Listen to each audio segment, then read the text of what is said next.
Nós vamos falar sobre a aplicação da lei processual penal no espaço. Nós temos que existem diferenças entre a aplicação da lei penal, processual penal, no espaço, com a lei penal. Então, lei penal, lei processual penal, existe uma diferença. E a forma de aplicar uma lei penal no espaço, ela é diferente da forma de aplicar uma lei processual penal no espaço e no tempo. A realidade que nós podemos perceber é que essa forma de aplicação ela é bem mais simples no direito processual penal. E nós temos o artigo 1º do CPP, que traz isso para a gente. Então nós temos aqui, vou até copiá-lo, colocar no nosso material. Olha o que diz aqui o artigo 1º. Cortou. Vamos colocar aqui.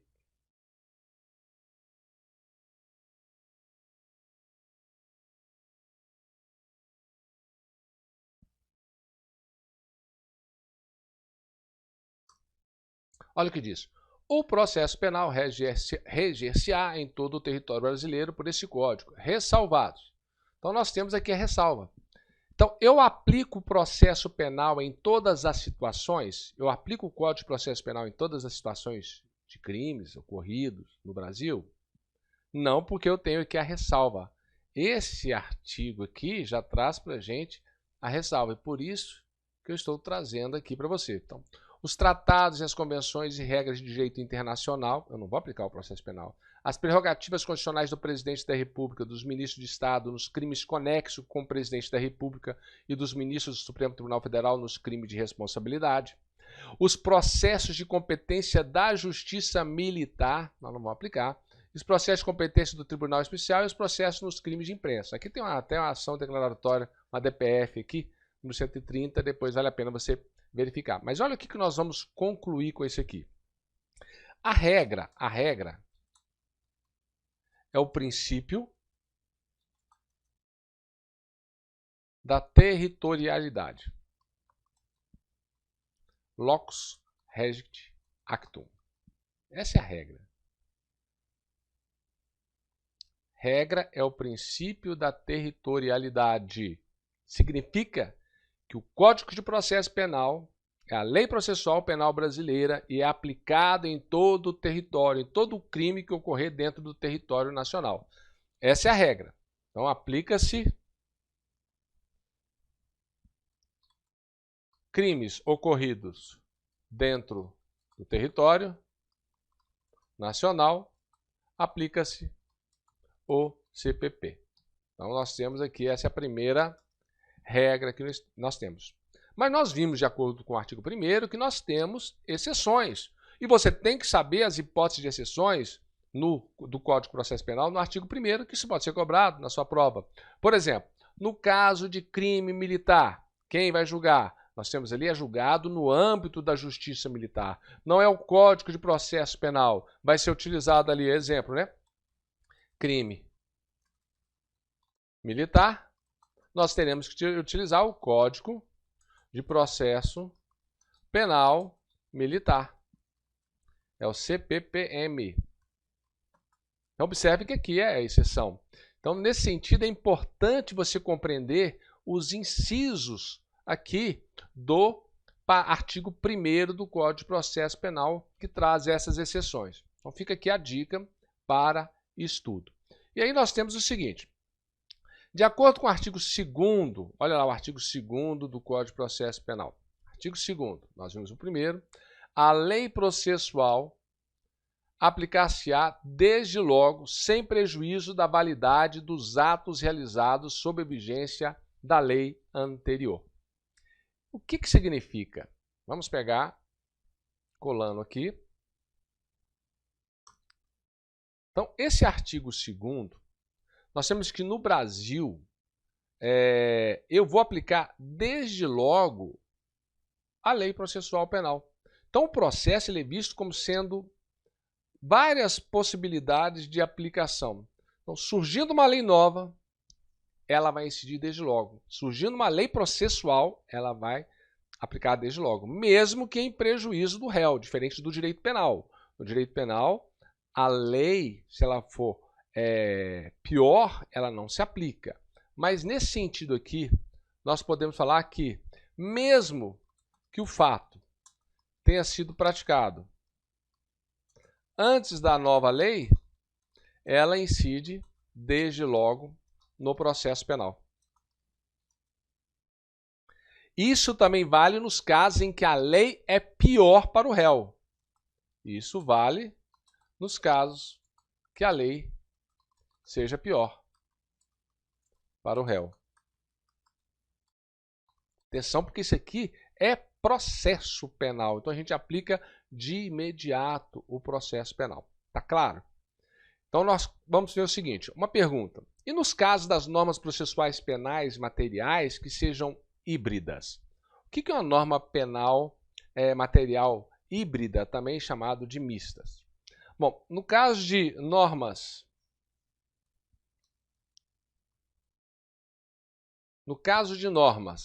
mistas ou híbridas, porque ela é híbrida ou mista, porque ela tem caráter de direito penal e caráter de direito processual penal. Por isso que ela é chamada de mista ou híbrida. Tem, vamos colocar aqui, né? Tem caráter de direito penal e de direito processual penal. Olha o que diz, salvo disposição em contrário, ofendido ou seu representante legal decairá no direito de queixa ou de representação, se não exercer dentro do prazo de 6 meses, contado do dia em que vier a saber quem é o autor do crime, ou no caso, artigo 29, do dia em que se esgotar o prazo. Então imagine que uma lei nova, ela tenha alterado esse prazo aqui de 6 meses. Ora, se alterou, nós temos aqui a extinção da punibilidade, é caráter de direito penal. E nós temos também aqui o caráter processual, que não vai poder mais utilizar, né, insurgir contra a parte, tendo em vista que houve a decadência. Então, no entanto, aqui, a decadência, por ser uma extinção da punibilidade, está prevista lá no Código Penal. Essa lei que alterou, né, que altera a decadência, é considerada uma norma mista, porque tanto o caráter processual penal e tem o caráter de direito material. E aí nós pegamos agora também o artigo 3º. Vamos lá no artigo 3º. Vamos ver aqui o artigo 3º. A lei processual penal admitirá a interpretação extensiva e aplicação analógica, bem como o suplemento dos principais princípios gerais do direito. Já mencionamos isso aí anteriormente. No processo penal, se a lei anterior for melhor do que trazido pela lei nova, o que valerá é esse prazo da lei anterior, pois a parte ela não pode ser prejudicada nem pega de surpresa. Então imagine o seguinte, se eu tenho um exemplo, o prazo para entrar com recurso é de 10 dias. Imagine que a nova lei alterou para 5 dias. Ora, nesse caso aí, pegar parte de surpresa vai ser um prejuízo muito grande. Então, mesmo assim, nesse caso, eu vou aplicar a lei anterior, aguardando os 10 dias em vez dos 5 dias, tendo em vista que a parte não pode ser pega de surpresa. Então, quando se tratar de um prazo processual penal em curso, se a lei anterior for melhor do que trazido pela lei nova, valerá a lei anterior. Tranquilo? Então, nós temos aí as observações importantes. Vou colocar aqui o artigo 3º também. Vamos pegar aqui e colocar o artigo 3º. E com base nele, nós podemos colocar essa observação. Quando se tratar de um prazo processual penal em curso, se o da lei anterior for melhor do que o trazido pela lei nova, o que valerá é esse prazo da lei anterior. Lembre-se, a parte não pode ser pega de surpresa. E aí, fica a dica. O exemplo que eu falei foi isso. Uma lei A previu um prazo, prevê um prazo para entrar com recurso, vem uma lei nova, diminui esse prazo, se estava no decurso de prazo, aplica-se a lei anterior, tendo em vista que a parte não pode ser pega de surpresa. Bom, terminamos aqui uma parte rápida com relação à aplicação da lei processual penal no espaço. O que eu acho mais interessante é esse artigo 1º aí, para você memorizar as hipóteses em que não aplica o processo penal. Até o próximo bloco.